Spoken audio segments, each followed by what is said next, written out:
Welcome to the Breakfast Leadership Show, where we interview global thought leaders on business, leadership, and life. Here's your host, keynote speaker, best-selling author, and chief burnout officer of the Breakfast Leadership Network, Michael Levitt.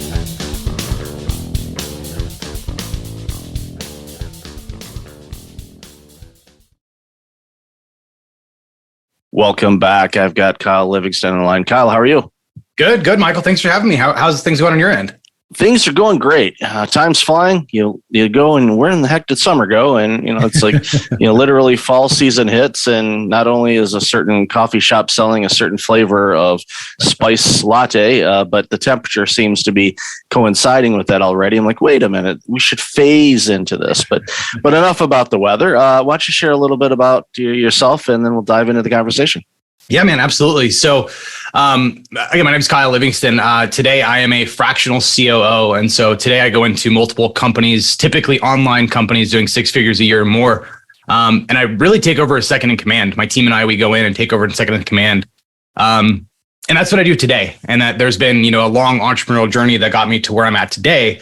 And it's been a fun journey. It's been an awesome journey. But I think that, as we get into more of our conversations, you can start, kind of probing and asking questions around where did it all start? What happened? And where did we get to from here? So, but that's what we do today. And we take online coaches, consultants, infopreneurs, and help them really fortify and strengthen their businesses so the owners can get out of the day-to-day and stop being kind of tied to a high-paying job and actually have the business that they're actually looking to build here.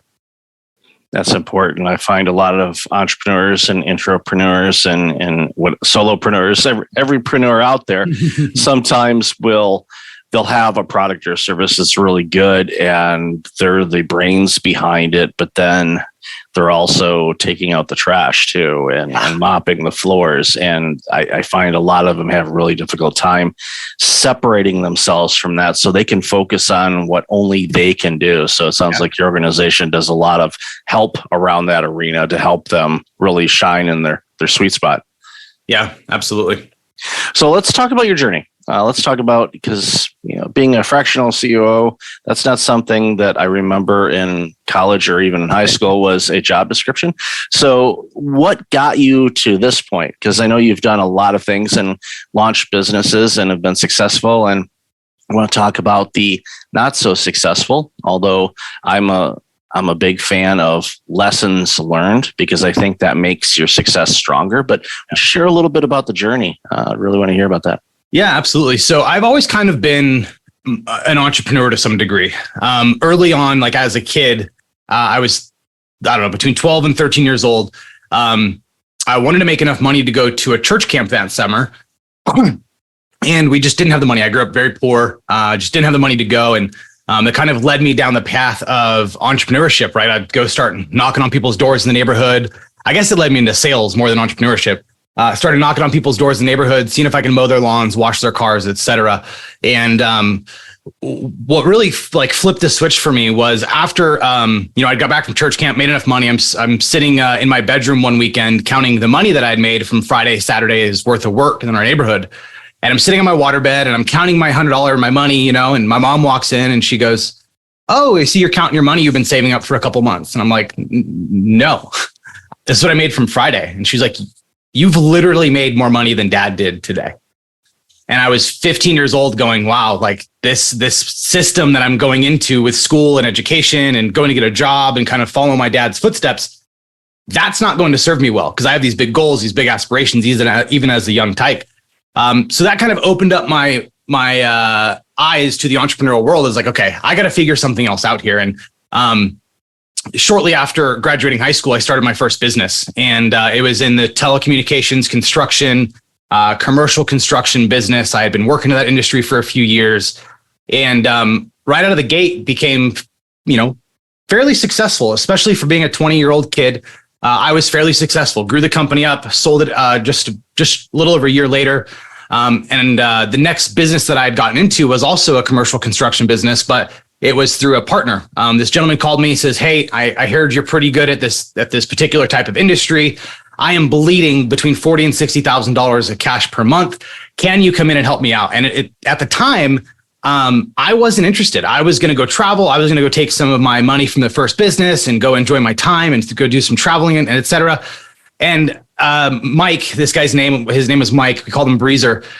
Breeze was very, very like adamant. He goes, look, man, just take me, like, let's go to dinner. Let's have a conversation and let's see if this is something that we can work out. And so I was like, all right, cool. He's like, you pick the place, tell me where to go. I take him out to sushi. The guy doesn't even like sushi. So he entertains me at sushi. He doesn't even like it. And he basically offers me a portion of his business, a multiple six-figure salary, and basically everything I wanted when I'd asked. I basically asked for something that I knew he would tell me no because I didn't actually want it. I asked for it. He told me yes anyway. And so now I'm on my second business and we turn around that business. We take it from, bleeding money in the red every month to making it a profitable business and selling that business about 12 months later. Did it again, wildly successful, exited that company just shy of 2 years after that. So I'm 3 exits in at this point. And man, I think I'm on top of the freaking world. Okay. I'm going into full-time real estate investing. That's where my wife and I met, was at a real estate investment club. And I get a call one day from this gentleman named Clay. And Clay had been an old buddy of mine that we did a bunch of work for. And he calls me. He's like, hey, man, the company that you had sold last year is no longer in business. And we have about $4 million worth of contracts that I would love to give to you. And because they're no longer in business, the NDA that you had is no longer relevant. And so my girlfriend at the time, now wife, we sat down and had a conversation about it. It's like, yeah, let's go do this. I've done this 3 times. I got this. This can be easy. Let's roll. And I actually ended up buying all of the stuff that I had sold initially, all of the materials and tools and trucks and trailers, et cetera. I had bought it all back for like pennies on the dollar. And so I made money on the exit and I'm also making money on the rebuy, basically. And so we're in Southern California at the time. The first contract is in Albuquerque, New Mexico. And I get up all the crews, I get up all the trucks, I get all the guys, and we mobilize out to Albuquerque. And over the next 7 to 14 days, man, I should have known right away there was something wrong with this compared to the other 3 versions of this business that I had done and exited successfully. A little bit of a fun story. It's fun looking back on now, but in the moment, it was terrifying. We had this gentleman that was working with us, and in that industry, in the telecom industry, drugs are pretty rampant. I mean, you have a lot of guys, they're kind of transient sometimes. It's just not the best. So drugs are pretty rampant. And this guy, he kind of just disappeared one day. Like, I had no idea what happened. He didn't show up for work. I have no clue what's going on. And so I just wrote it off. The guy is not showing up for work. He's just, whatever. And about 2 days later, it's about 1 a.m. I'm upstairs and I hear this just commotion. All hell breaks loose downstairs. And so I go running downstairs. I'm probably wearing like a robe or my underwear or something. I go running downstairs. And this guy that didn't show up for work 2 days earlier is now breaking into our house. And we had some guys staying in one of the guest bedrooms, some workers in one of the guest bedrooms. He's breaking into our house completely high as a kite, thinking people are chasing him, trying to get into like his phone or his brain or something. And he's coming for like solace and help. And he's just high as a kite. And that was day like 7. And everything for the next 9 months kind of went that same way. I was so focused inside of the business and inside of the problems and managing the guys and dealing with payment terms and, owning the business, but also doing the paperwork and taking out the trash and getting the trucks cleaned and doing everything else that goes into running a business, that I wasn't focused on the problems we were running into. We were running into a lot of big problems. I was just like, okay, what's next? What's next? What's next? And that kind of began the humbling lesson that was business failure that year for me. And so, yeah, I know kind of a long-winded answer to your question, but we can go wherever you want from here, man. Yeah, that's one of those things where in my career, I've had a situation with an employee, and I'm going to be very careful because I know people listen to this and I want to protect everybody involved, but they had a similar issue. They didn't, thankfully, break into my home or anything like that, but they would go MIA for quite a period of time, and then a coworker discovered them sleeping in our office on a Saturday.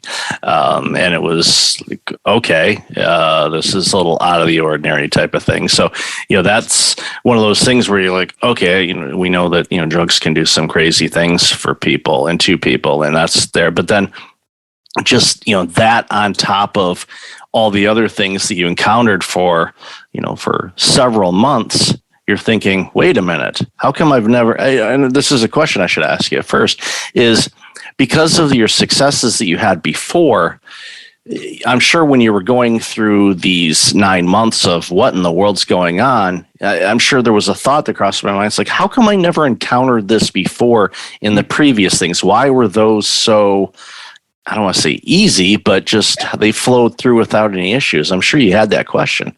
I definitely had that question. And it wasn't until probably a year after me losing everything for the first time that I began to really look at that. Because in the moment, I was so focused on like, dude, I have payroll Friday and it's like 25 grand and I have $700 in the bank. How am I making payroll?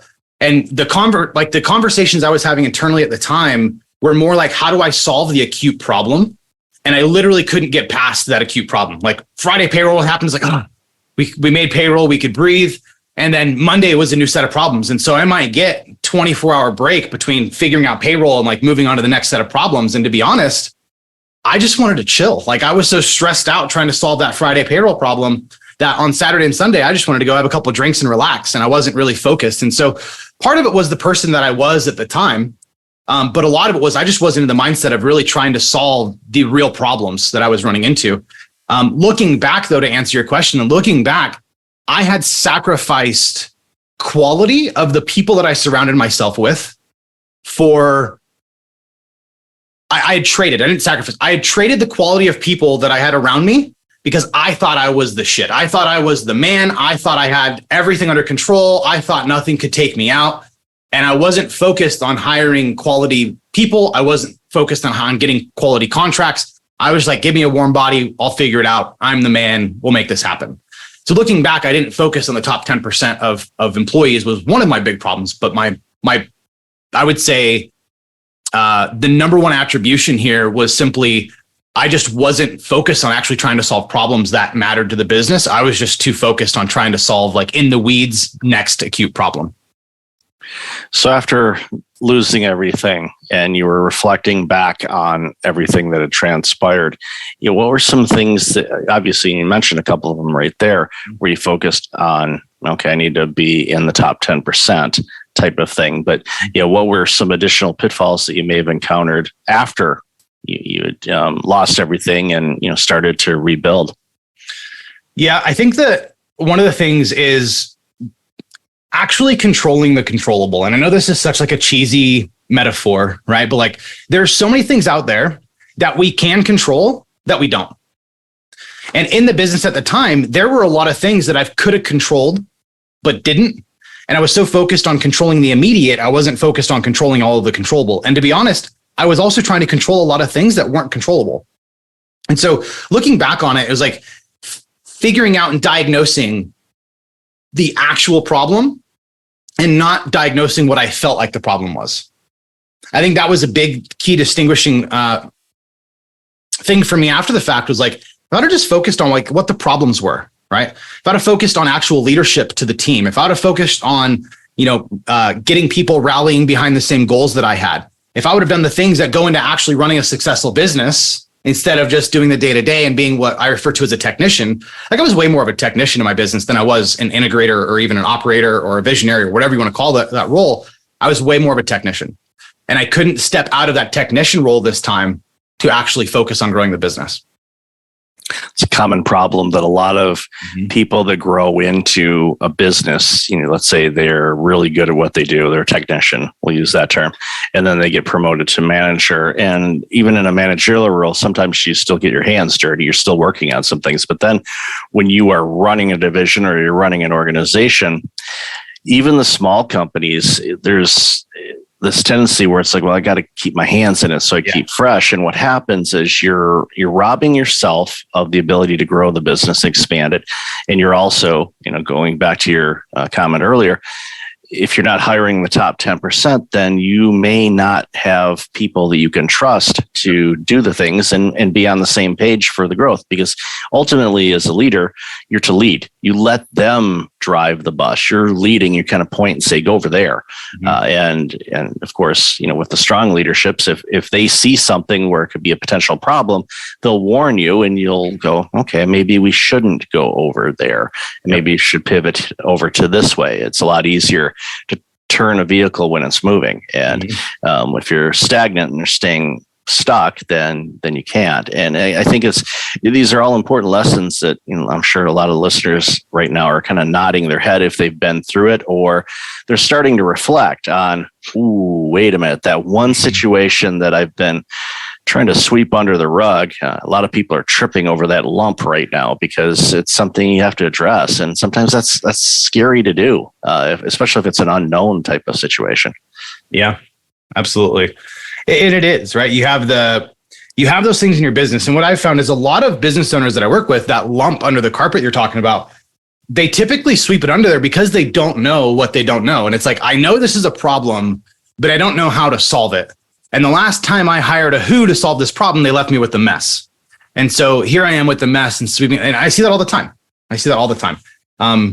And more often than not, sweeping it under the rug just makes it a bigger and bigger problem, and it just festers. And then what happened, with me was it all came to a head. And after doing $3 million in revenue in 9 months, I was holding the bag for $160,000 loss because I kept sweeping problems under the rug that came back to bite me in the ass later on down the road. 9 months later, but they still came back to bite me.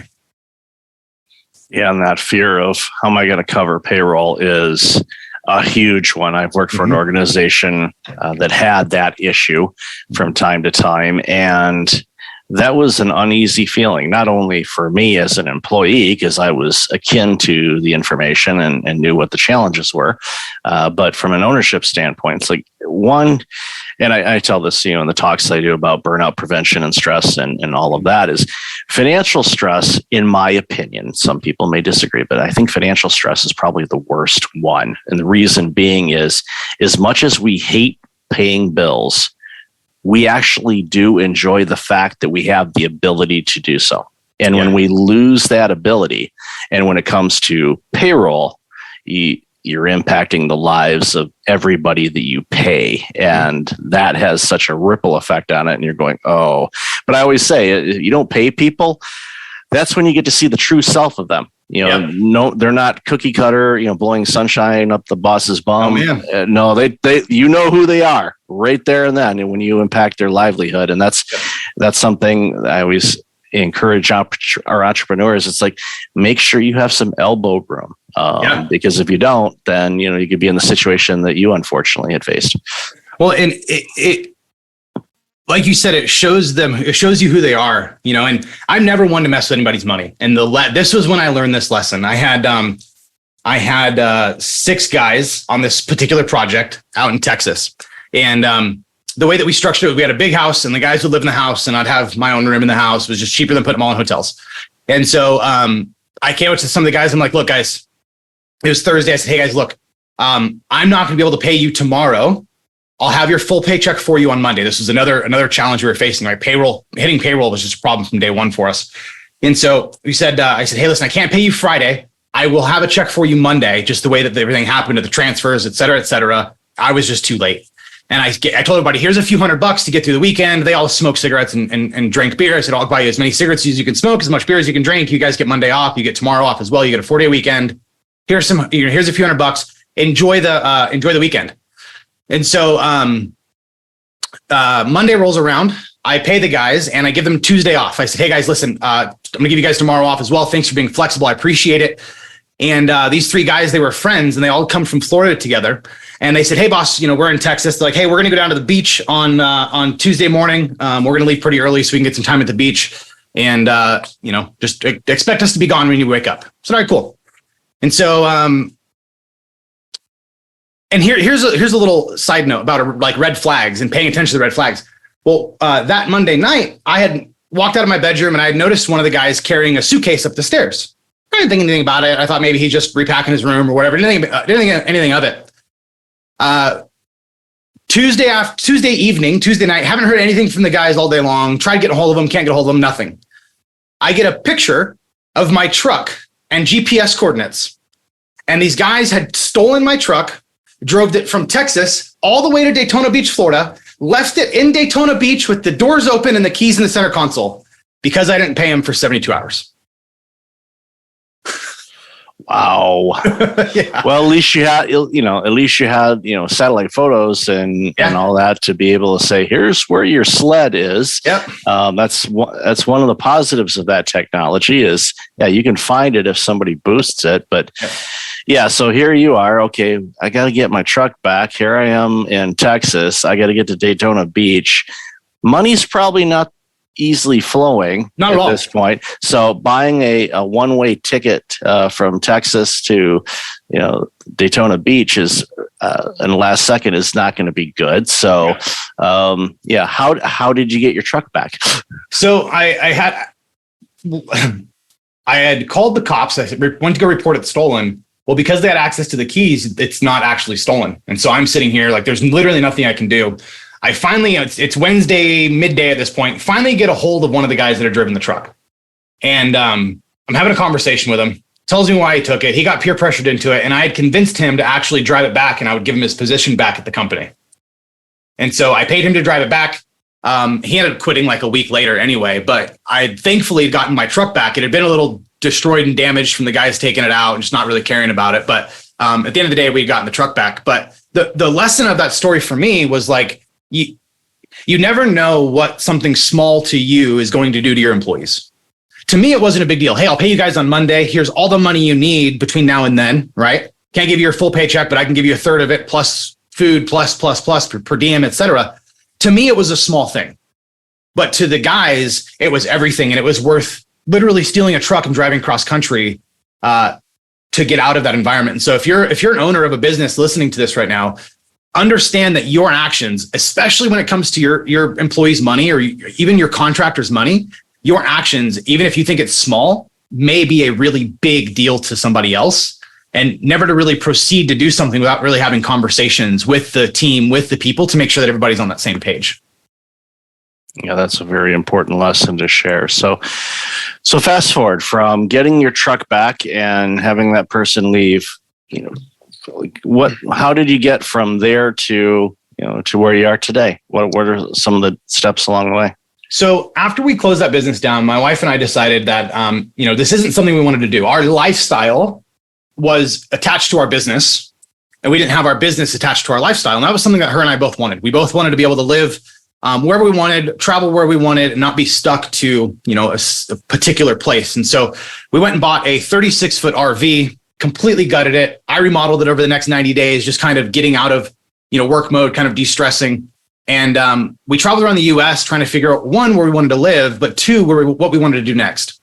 And so I spent the next 18 months buying every course and every program and everything that you could possibly imagine, parked myself in the forest and just began learning this new world of online entrepreneurship, right? I knew business fundamentals, but I didn't know the online world. And so I really got in the online world, opened an agency with a business partner, and I was on the up and up, right? I thought we were going to start doing good, lost everything. It's been about 2 years, doing okay, doing about 20, 25K a month in the agency now. We signed this big client that we'd been prospecting for about 6 months. The day we signed that client, my business partner shuts down our bank account, cleans everything out, and re-signs everything to, he didn't actually sign it to us. He signed it to his other business entity. And so I woke up one morning and again, for the second time, everything that I had was gone. And I'm like, shoot, dude, like we had a 60K a month now agency, 40 to 60K a month, and it's gone overnight. And again, I wasn't in a financial position to go and like fight this in court and do all these things. And so I had to start over again. But I knew that I had business. I knew I had online business knowledge. I knew I had brick and mortar business knowledge. And so I went and began marketing for a new client in the commercial construction space. And after about marketing for about 5 months, he calls me. He's like, kind of frantic. He's like, Kyle, we got to shut ads off, man. I have too much work coming this way. I can't take on any more work. And at the time, he was my biggest retainer. And so I get off the phone. I'm like, dude, what a terrible offer. Like, I do so good at marketing and running an agency and running your ads and buying your media that you have to shut down your ads because you can't take on any more work. I was like, that's a terrible deal. So I call him back. His name's Mike. I'm like, Mike, I'm flying up to New York next week and we're going to fix your operational issues because that's the problem. Not not being able to fulfill on what we're marketing for you. That's the problem. Let me come and fix that. Flew to New York, spent about 2 weeks in New York with him. And over the course of the next 2 weeks, we were able to really fix his business issues, like the operational problems he had in his business, getting him focused on the things he needed to focus on, getting his team with checklists and process and all these things. And over the next 12 months, his business went from about $2.5 million a year to $6 million with the same team in 12 months. Because we removed the bottlenecks, we removed all the issues. Like these guys would need a saw in I don't know, 3 hours away from their warehouse. They'd get to the job site and realize, oh shoot, I forgot the saw. And so you either buy a new saw or you drive back to the warehouse. Well, you're going to buy the new saw and there's just wasted money. And so all these little things we fixed, got the owner out of the business. And that was my first okay, maybe I can do this whole operational consulting thing. I see a lot of people bottlenecked at this place. I began working with a consultancy, a big brand name consultancy here in Franklin, Tennessee. And I realized that a lot of their clients that were going through this consultancy, they were stuck at 60 to 100K a month. That was kind of their area that everybody was stuck in. And the ones that got past that, they went to 6, 7, 800K a month. But everybody was kind of stuck at that mark. And I started realizing, man, people can sell and market themselves into a place of pain and frustration and stay there, which is what I had done. I had gotten $3-4 million worth of work, couldn't fulfill on it, stayed at the certain number mark, couldn't get past it. And so I began working with people operationally. Hey, let me come in and fix the operational bottlenecks in your business. How do we get you as the owner out of the operational bottleneck? How do we get your team on the same page? How do we get you focused on the things that'll move the needle, et cetera, systems, process, right? All the unsexy stuff that goes into operations. But that's when I kind of realized the flip switched for me. Is man, if we can take these businesses who know how to market and know how to sell and add rocket fuel to the back end, which is the operations, they can scale very, very quickly.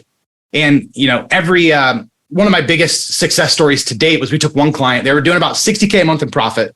And over 4 months, we took them from 60K a month in profit to 211K a month in profit around this, same team, same everything, all because we just removed the bottlenecks from the business. And so that was kind of the journey getting here. I just realized so many people were stuck here. And it's the easiest way for us to help them get to that next level without being a marketer or a sales coach or something along those lines. That's awesome. And the thing of it is, all the skills that you had and have, and launching all of the businesses that you launched and the success you had, you see that. So what happens is what's not obvious to that organization in New York, you saw through all the bottlenecks, the silos, okay, we got to get a saw. Okay, why don't you properly stock your work? So you go up there and you have all the tools you'll need, and interchangeable parts too, and standardization. So let's say one person is working on a job and for some reason you need to call them over to another job for a day. Well, they've got all the tools. They don't have to go, what are you working on? What kind of tools do I need to bring? No, you have all of them. So you just go, drop in, go, and then return back. And those efficiencies is where you make money. I tell people this all the time. When I used to work in the nonprofit sector for a bit during my career, and of course, everybody knows a nonprofit, you're privately funded either by donations or government funding type of thing, and it's capped. So they don't have a lot of opportunities to really grow the revenue. But I tell them, it's find those inefficiencies in the expense lines, and when you find them, you'll save money, and it'll be as if you got a big boost. One organization, I found $250,000 just in operating expense savings. It's let's find this new agreement. Let's negotiate this new contract. Let's standardize on some things. Why are we ordering this? No one uses them. Well, we've just been ordering them. It's and you go into the warehouse and you go, it's why do we have 7 years worth of Post-it notes? It's okay, are we going to on the order every month? And it's exactly. It's and no one uses them. It's all right, guess what we're going to do? We're going to canvass all of our partners, and we're going to see if we can donate them and get a receipt, and then we're going to write it off on our taxes as we're never going to do this again. Mm-hmm. And an organization that was, of course, a nonprofit, were the recipient of a whole lot of Post-it notes that they use all the time. And we got a little bit of a write-off to kind of correct a boo-boo. And then from there, it's fine. But again, you find those efficiencies. It makes the biggest difference. It's literally like landing a new sale or And again, a lot of times with that extra revenue, you can go, you know what, we can bring in an extra person to help with this thing, which all of a sudden qualifies you for additional funding. Guess what? You found some savings and now you're getting more money too. It's a win-win across the board. So that's got to be some fun work that you get to do on that. It is. And the transition from technician or operator to executive, the loss prevention is like one of the biggest profit centers that you have, is because, just like you said, you don't even know where you're wasting money. So loss prevention is a huge profit center for a lot of clients. Totally agree. So I've loved this conversation. Where can people find out more about you, this awesome work you're doing? Yeah, man. So for your audience, what I've done is I've taken all of the templates, all of the dashboards, all of the tracking metrics, all of the trainings that we've done, all of the SOPs, everything that we have that we've standardized for all of these businesses. I'm just going to go ahead and give to your audience as a gift to them for having me on the show. So if you guys want to go to fortifiedtoolbox.com, you guys can get everything you need. There's no paywall, no nothing there. It's all free. You can download all of the assets. And that's what we use to run businesses that are doing, some businesses do $100K a month on these systems and these templates. Other businesses are doing upwards of $1 million a month on these same exact templates. So if you're anywhere in that range, or your goals are some of that range, these templates will be exactly what you need. That was very generous. Thank you for that. And I'll definitely have that in the show notes. So Kyle, thank you again for your time today, and congratulations for persevering and getting through all of those challenges to be successful in where you are today. So thanks again for being on the show. Awesome. Thanks, Michael. I appreciate it. Thanks for listening to the Breakfast Leadership Show, part of the Breakfast Leadership Network. Visit breakfastleadership.com for tips on empowering your business and your life.